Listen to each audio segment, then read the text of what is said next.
Lucien a 9 ans.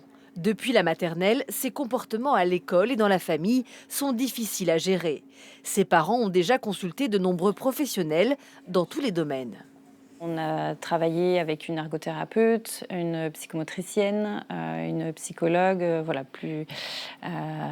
Plusieurs personnes sont occupées de lui. Et voilà, il n'y avait pas forcément une réponse unifiée. Ce jour-là, à la maison de l'enfant et de la famille, Lucien et sa maman rencontrent pour la deuxième fois le pédopsychiatre. Alors raconte-moi un petit peu quel sport tu fais là. Du volley-ball. C'est un sport collectif et qui te plaît. Les rendez-vous avec un psychiatre ne sont pas automatiques. Ils interviennent en fonction d'une première évaluation menée par l'une des 2 infirmières puéricultrices.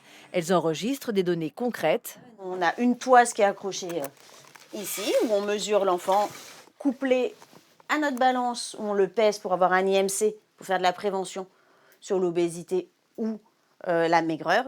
Et elles retracent toute l'histoire de l'enfant. On part de la grossesse, l'accouchement, et on déroule le fil de sa vie jusqu'à aujourd'hui. Pourquoi ils viennent, qu'est-ce qui les inquiète, du somatique, du psychique. On essaye d'affiner au mieux la nature de la demande. On essaye de comprendre au mieux la nature du problème.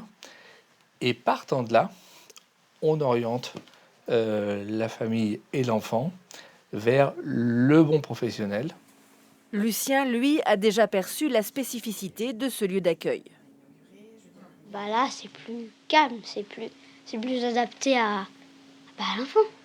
Il y a des jeux, c'est pas pour les adultes ou les adolescents. Cette maison de l'enfant et de la famille s'adresse aux jeunes habitants de la Vienne, âgés de 3 à 11 ans. Il n'en existe que 3 en France, toutes en phase d'expérimentation pendant 36 mois.